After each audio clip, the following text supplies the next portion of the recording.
Hello, कैसे हैं आप लोग। आज हम पढ़ने वाले हैं अर्बन हीट डोम के बारे में। इसको अर्बन हीट डोम बोलते हैं या फिर अर्बन हीट आइलैंड भी बोला जाता है। इसका मतलब क्या होता है, देखो बिल्कुल सिंपल लैंग्वेज में समझाता हूँ कि हमने जो नोटिस की है कि जो सिटी एरिया होता है जहाँ पर कॉमर्शियल एक्टिविटीज़ होती हैं, मतलब जो शहर होता है, सिटी होता है, वहाँ पर ये देखा जाता है कि जो टेम्परेचर है वो अपने आसपास के टेम्परेचर से थोड़ा ज़्यादा होता है। You can see like this. यहाँ पर डायग्राम बना हुआ, बहुत अच्छा डायग्राम है कि यहाँ पर क्या है। तो यहाँ पर दिखाया गया है कि जो ये है, ये सिटी के बारे में बताया गया है। यहाँ पर जो टेम्परेचर है अगर इंक्रीज़ कर रहा है, तो जैसे जैसे रूरल एरिया आता है, लेट्स से यहाँ टेम्परेचर 20 डिग्री सेंटीग्रेड है, अर्बन एरिया में जाएंगे, सेमी अर्बन के तो 22 डिग्री सेंटीग्रेड हो जाएगा। अगेन कॉमर्शियल में जाएंगे तो 25 डिग्री हो जाएगा, और जैसे सिटी की तरफ जाएंगे तो 27 डिग्री हो जाएगा, एंड सो ऑन। तो जो सिटी का टेम्परेचर है वो कंपेरेबली हाई होता है in comparison of the neighbourhood area. इसको बोलते हैं हम लोग अर्बन हीट डोम या फिर अर्बन हीट आइलैंड। ठीक है, ये होता क्यों है? An urban heat island is a meteorological phenomena, ठीक है, where a high pressure weather system create a dome of hot air over a city. मतलब होता क्या है, देखिए हाई प्रेशर लो प्रेशर का मतलब समझते हैं कि मतलब क्या है। पहले तो मैं आपको ऐसा समझाने की कोशिश करता हूँ कि सपोज ये दो रूम हैं, राइट। ये दो रूम हैं, इस रूम के अंदर बहुत सारे लोग हैं। Suppose there are 20 persons are there, right. 20 हैं, इसको मैं थोड़ा क्लीन लिख देता हूँ। 20 ऐसे रैंडम ले लिया मैंने। यहाँ पर लेट्स से कि एक ही है। अब यहाँ पर क्या होगा कि आप बोलेंगे सर यहाँ पर बहुत ज़्यादा पार्टिकल्स हैं या फिर बहुत ज़्यादा पर्सन है, इसका मतलब यहाँ पर क्या होगा, हाई प्रेशर हो जाएगा, राइट। यहाँ पर क्या होगा, लो प्रेशर होगा। यहाँ पॉइंट क्लियर है। अब मान लीजिए मैंने इसको ओपन कर दिया, यहाँ से डोर ओपन कर दिया, तो क्या होगा कि यहाँ से लोग इधर तरफ शिफ्ट करना स्टार्ट कर देंगे। बिकॉज होता है ना ट्रेन की तरह, आपने देखा होगा ट्रेन में, मेट्रो में, वो सेम एग्जाम्पल है। तो यहाँ पर क्या होगा, ये इधर से मूव करना स्टार्ट कर देंगे। कब तक मूव करेंगे? जब तक इसका टेम्परेचर इसके प्रेशर के बराबर नहीं हो जाता है। सेम थिंग गोस कि विंड में वैसे काम होता है। मतलब क्या हुआ कि हाई प्रेशर से लो प्रेशर की तरफ से विंड मूव करती हैं। क्लियर है? तो अगर मैं बात करूँ, लेट्स से कि यहाँ पर हाई प्रेशर है और यहाँ पर लो प्रेशर है, तो यहाँ पर क्या होगा, विंड इस तरह से मूव करेंगी। ठीक है, तो विंड की डायरेक्शन इस तरह से होती है। तो यहाँ पर क्या कहना चाह रहा है, urban heat dome is a meteorological phenomena. तो यहाँ पर हाई प्रेशर सिस्टम बन जाता है। मतलब क्या है, जैसे नॉर्थ इंडिया में कहीं पर हम बात करें, सिटी में क्या होता है कि ये सिटी है, तो यहाँ पर क्या होता है, हाई प्रेशर सिस्टम बनता है। और हाई प्रेशर सिस्टम के अंदर क्या होता है, विंड आके ऊपर से मर्ज करती है। तो यहाँ पर क्या होता है कि नॉर्मली वेदर फिनोमिना में कुछ चेंज नहीं होता है, बहुत ही स्टेबल फिनोमिना होता है। ना तो रेनफॉल होगी, ना ही साइक्लोन्स एक्टिविटीज़ होगी, ना ही विंड का मूवमेंट होता है। ठीक है, इसको कभी पढ़ेंगे क्लाइमेटोलॉजी के अंदर, कैसे विंड्स मूव करती हैं। तो यहाँ पर वही है कि वही चीज़ समझाई गई है, डोम ओवर ए हॉट सिटी। और इसकी वजह से क्या होता है, सिटी के ऊपर टेम्परेचर ज़्यादा इंक्रीज हो जाता है, और टेम्परेचर ज़्यादा होगा, इसी फिनोमिना को बोलते हैं हम लोग अर्बन हीट डोम। बात ये करते हैं कि इसके कॉजेज क्या हैं, व्हाट आर द कॉजेज। तो पहले तो आता है अर्बन डेवलपमेंट, भाई नाम से क्लियर है, अर्बन हीट डोम है तो उसका मतलब है कि अर्बन एरिया में कुछ ना कुछ तो चल रहा है। तो यहाँ पर क्या होता है, increase construction of the building, roads and other infrastructure in cities. Trap heat, तो क्या होता है कि बिल्डिंग बना दिया आपने, रोड बना दिया, और ऑब्वियसली डार्क कलर की, तो हीट को ट्रैप कर लेती हैं, right, leading to the formation of heat island. ये होता है। लैक ऑफ ग्रीनरी है, क्योंकि जहाँ पर इंफ्रास्ट्रक्चर डेवलप किया जाता है, तो यहाँ पर जो ट्रीज हुआ करते थे, जंगल हुआ करते थे, उन्हें कट कर दिया गया, deforestation. So reduced vegetation and open space in the cities, reduce natural cooling through evapotranspiration and exacerbated the heat buildup. Waste heat होती है। वेस्ट हीट का मतलब क्या आता है, heat generated by the human activities. Like आप गाड़ी चलाते हैं, ट्रांसपोर्टेशन है, उससे जो हीट जनरेट होती है। इंडस्ट्रियल प्रोसेस होती है, एयर कंडीशनिंग है, तो जो भी हम लोग काम करते हैं, लाइक जो भी एनर्जी हम यूज़ करते हैं, तो कहीं ना कहीं उससे हीट रिलीज़ की जाती है। गाड़ी हो गई, मोटर हो गया, एसी हो गया, ये सब चीज़ें कहीं ना कहीं हीट को इंक्रीज करते हैं। क्लाइमेट चेंज है, तो हम लोग जानते हैं rising global temperature due to climate change makes it is more susceptible to the formation of the intense urban heat dome. Clear? तो ये कुछ रीज़न है, और भी देख लेते हैं क्या क्या है। तो पहले तो एक आता है अर्बनाइजेशन। तो जैसे सिटी ग्रो करती है, तो इसका मतलब क्या है कि और घर बनाए जा रहे हैं, और इंफ्रास्ट्रक्चर डेवलप किया जा रहा है, और ट्रांसपोर्टेशन हो रहा है, और एनर्जी वेस्ट का देखने को मिलेगा। Lack of greenery, again heat traps surfaces हैं। हम देखते हैं जो रोड बनाई जाती हैं, पेमेंट बनाए जाते हैं, नॉर्मली डार्क कलर के होते हैं, और डार्क कलर क्या करती है, हीट को ट्रैप करती है। इसलिए बोला जाता है कि विंटर्स में आपको डार्क कलर के कपड़े पहनने चाहिए, बिकॉज वो हीट को ट्रैप करते हैं। समर्स में क्या होता है, हीट को हमें ट्रैप नहीं करवानी होती, रिफ्लेक्ट करनी होती है। सो इट इज़ एडवाइजेबल कि wear like light colour clothes. ठीक है, ये आ गया। So dark color roof, pavements and other surfaces in cities absorb the radiating heat, creating an island effect that contribute the urban heat dome, right?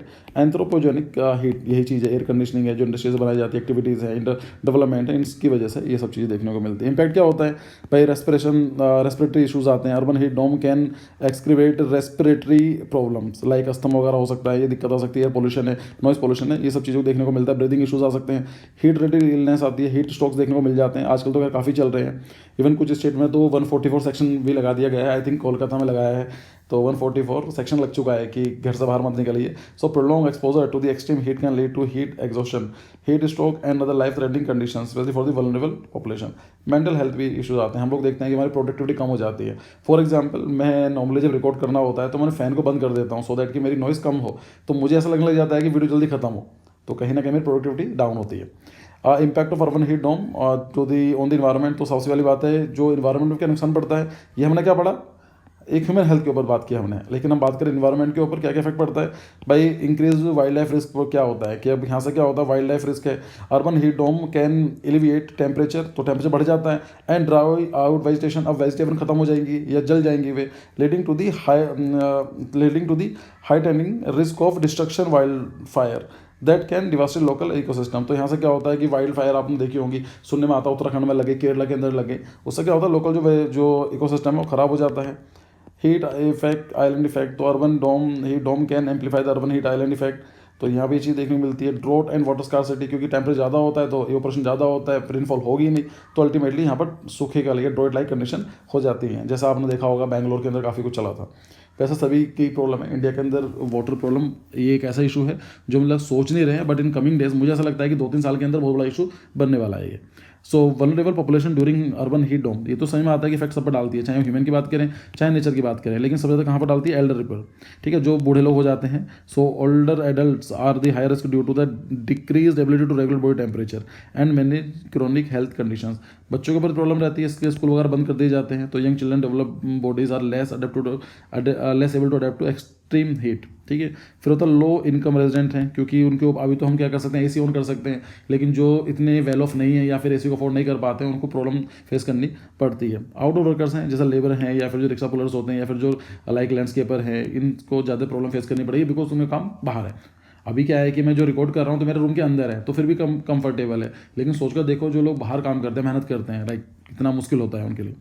क्या क्या strategies हम लोग कर सकते हैं to mitigate urban heat dome के लिए, तो इंक्रीज ग्रीन स्पेसेज है कि सबसे वाली बात है, हम ग्रीन स्पेस बनाएंगे तो क्या करेगी वो कहीं ना कहीं से टेम्परेचर रेगुलेट करेगी। So expanding parks, plantation more trees and creating green roof can help absorb heat and provide natural cooling in urban areas.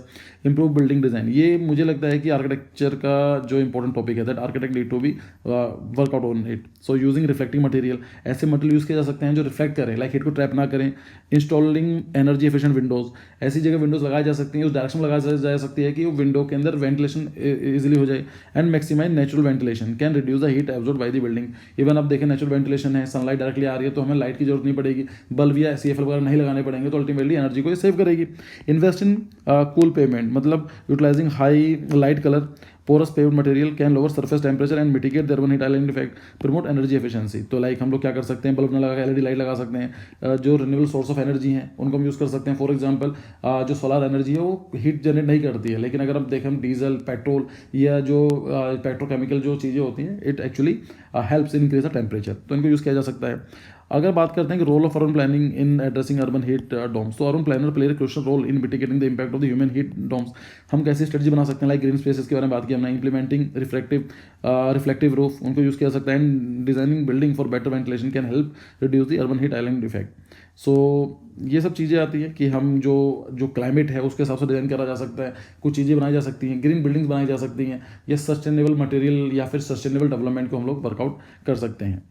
अगर हम बात करते हैं importance of the community preparedness for the urban heat dome, तो यहाँ पर collaborative effect की जरूरत होती है, पब्लिक आउटरीच होना जरूरी है, एंड बिल्डिंग रेजिलियंस है, क्योंकि जब सब लोग मिले काम करें तभी हो सकता है। आप एक पार्क को मैं आपसे बोलूँ डेवलप करने के लिए पॉसिबल नहीं है, लेकिन अगर आपकी पूरी सिटी, आपका लोकल कम्युनिटी चाहे तो काम कर सकती है। तो ये चीज़ आती है future outlook and research of urban heat dome. So यही चीज़ है कि बिकॉज ग्लोबल टेम्परेचर इंक्रीज हो रहा है, ग्लोबल वार्मिंग बढ़ रही है, टेम्परेचर इंक्रीज हो रहा है, तो कहीं ना कहीं प्रॉब्लम देखने को मिलेंगी, और ऐसी जगह भी देखने को मिलेंगी कि जहाँ पर ये सब चीज़ें पॉसिबल नहीं थी। फॉर एग्जाम्पल मुझे याद है कि 2 साल पहले, 2 साल या 3 साल पहले की बात है कि जर्मनी में इतनी हीट वेव्स आई थी, लाइक उनको हीट स्ट्रोक ऐसे लगे थे कि उनको अपने AC लाइक जो फैन इंस्टॉल करने पड़े।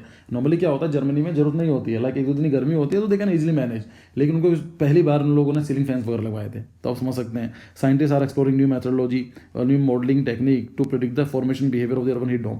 तो ये देखा जा रहा है कि हमारे जो डेटा है उनको हम एनालिसिस कर सकते हैं कि कब ये प्रॉब्लम आती है, तो उस टाइम पर हम लोग और बेटर प्रिपेयर कर सकते हैं। This include using high resolution satellite data and advancing simulation to map urban heat patterns and identify vulnerable neighbourhood. ये देखा जा सकता है, ठीक है। एक मुझे आर्टिकल लगा था कि 7 way to reduce the urban heat island, तो उसको मैंने डाल दिया स्क्रीनशॉट। उसमें वही चीज़ बात की गई है कि हमें शेड स्ट्रक्चर बनाना चाहिए, लाइक जो जैसे यहाँ पर देखो, यहाँ पर क्या है, यहाँ पर प्लांटेशन की हुई है, यहाँ पर कुछ ऐसा इंस्टॉल किया गया है कि डायरेक्टली सनलाइट जो नहीं पहुँच रही है, तो कहीं ना कहीं अर्बन हीट डोम को रिड्यूस करती है। ठीक है, इसको बोलते हैं हम लोग शेड स्ट्रक्चर्स।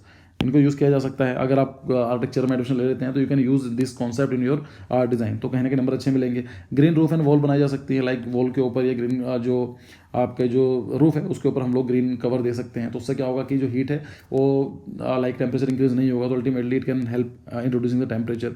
ये एक्चुअली मैंने खुद का, मैं आपको बताऊँ, एग्जांपल देता हूँ कि जब मैंने ग्रेजुएशन की थी और जब मैं दिल्ली में शिफ्ट हुआ, सो मेरी starting salary was not good, like I got 21,000 like as a starting salary. बहुत पहले की बात है, 8-9 साल पहले की बात है। तो मैंने दिल्ली में सोचा कि कहीं रहना है, तो वहाँ पर रूम मुझे चाहिए था, तो मैंने एक सबसे ऊपर का रूम ले लिया एंड इट वाज लाइक कि किसी के घर था 3rd स्टोरी पर, तो वहाँ पर रूम दे दिया आंटी जी ने। लेकिन विंटर्स का मैंने जो स्टार्ट किया था, I started in I think फरवरी, तो बहुत अच्छा टेम्परेचर था। लेकिन जैसा ही देखा कि अप्रैल मई आने लगा, अब मेरे पास ना टाइम नहीं था कि लाइक ना पैसे भी नहीं थे, रिसोर्सेज भी नहीं था कि मैं इसे वहाँ पर लगवाऊँ, अदरवाइज पूरी महीने की सैलरी चली जाती। सो व्हाट आई डिड, मैंने वहाँ पर क्या किया कि जैसे किस दिन मैं डिस्कस भी करूँगा इसको, लाइक ये मेरा रूम हुआ करता छत पर जाके, तो मैंने देखा कि सन यहाँ से राइज करता है और यहाँ से निकलता है, इससे सन साइड ये है। तो मैं मार्केट गया, बहुत सारे मैंने गमले लिए और वहाँ से मैंने क्रीपर्स लगा दिए ऊपर करने के बाद ही। तो इस तरह से, और उसके ऊपर मैंने ऊपर यहाँ टाइल्स वगैरह की जो ऑलरेडी पड़ा हुआ था काफ़ी सामान मैंने फैला दिया। सो कहीं ना कहीं टेम्परेचर रिड्यूस करने में हेल्प करता था, लाइक जो भी हीट आती थी इस पार्ट से ही आती थी, तो मैंने इसको कवर कर दिया। इवन मैंने रूम के अंदर थर्मोकोल लगा दिए। तो ये चीज़ होती है कि अब थोड़ा टेम्परेचर मैनेज वगैरह करा जा सकता है इन चीज़ों को यूज़ करके। ठीक है, फिर ये चीज़ आती है। फिर होता है पेविंग रूफिंग फाइट। मतलब सिंपल है कि जैसे यहाँ पर देखो, इन भाई साहब ने क्या करा है, जो छत है उसको व्हाइट कलर में कर दिया है। उससे क्या होता है, हीट को ट्रैप नहीं होगा, रिफ्लेक्ट करती है। अब हीट रिफ्लेक्ट करेगी तो अल्टीमेटली टेम्परेचर ज़्यादा इंक्रीज नहीं होगा। कूलर स्टेट एंड पेमेंट्स हैं, तो ऐसी यूज़ की जा सकती हैं, लाइक ऐसे जो हम कलर कर सकते हैं, या फिर ऐसा मटेरियल यूज़ किया जा सकता है जो लाइट कलर का हो, लाइक वो डार्क ना हो। फिर होता है कि वाटर फीचर्स है, लाइक फाउंटेन वगैरह यूज़ किए जा सकते हैं, तो कहीं ना कहीं फाउंटेन होते हैं तो टेम्परेचर रिडक्शन में हेल्प करते हैं। So this was the basic topic, और आज हम लोग कुछ 4-5 क्वेश्चन सॉल्व करने की कोशिश करते हैं। तो पहला क्वेश्चन है, विच of the following is not a characteristic of the urban heat island. आपको बताना है कि अर्बन हीट आइलैंड में कौन सा कैरेक्टर नहीं है। Lower night time temperature compare to the rural area, नहीं ऐसा नहीं है। लोअर चाहे ठंड के अंदर हम बात करें, नाइट में भी टेम्परेचर तो हाई रहता ही है, तो ये गलत हो गया। तो ये पहले ऑप्शन है, नोट पूछा गया, नोट है। Higher day time temperature compare to the urban area, ये सही है। Increase vegetation cover, following is not a characteristic of an urban heat island, तो ये वाला भी ऑप्शन गलत है। ठीक है, ये वाला लाइक ये क्वेश्चन गलत है। इसके अंदर पूछा गया एक नोट, तो इसके अंदर ये भी है कि lower night temperature compare to the rural area, ये ऑप्शन गलत है, ये वाला भी गलत है। और ये भी इंक्रीज वेजिटेशन कवर, ये भी नहीं है, कम पे होता है vegetation cover. Concentration of the heat absorbing material like asphalt and concrete, ये सही है। तो हमें कौन सा देखना, दोनों, ए और सी दोनों सही है। How does the urban heat island effect the influence precipitation pattern in the Indian cities, क्या इफेक्ट डालता है रेनफॉल का। So it increase precipitation due to the heat generated by the urban activities, नहीं, इंक्रीज नहीं करता है। It decrease precipitation cooling effect, नहीं, decrease का पता नहीं चलता है कि करता है नहीं करता, not clear idea. It has no significant impact on the precipitation, ये तो मतलब ही नहीं है कि कोई इफेक्ट नहीं डालता है। It lead to unpredictable weather pattern, yes, ये इंपॉर्टेंट है। तो हमें कहीं देखने को मिलता है कि कहीं ना कहीं पर इससे हमारा क्या होता है, अनप्रेडिक्टेबिलिटी देखने को मिलती है। फिर आता है question number 3, which of the following area typically more prone to the urban heat island. तो बताना है कौन सा एरिया ऐसा जहाँ पर ज़्यादा देखने को मिलेगा। रूरल विलेज नहीं, dense urban centre yes, suburban coastal region नहीं, तो option B is correct. Question number 4, in which type the urban area is the urban heat island effect less pronounced. Area with high building density, नहीं, ये भी नहीं है, यहाँ तो ज़्यादा होगा। नेबरहुड विद अबंडेंट वेजिटेशन, ये भी देखते हैं, ये होगा। Industry zone with heavy pollution, no. Downtown district with all टर्ल्स, नहीं। सो ऑप्शन नंबर जो बी है ये सही है। आई होप क्वेश्चन सही में आए, और तो नहीं है, सिर्फ यही क्वेश्चन है। So thank you for your time, see you in the next video, bye bye.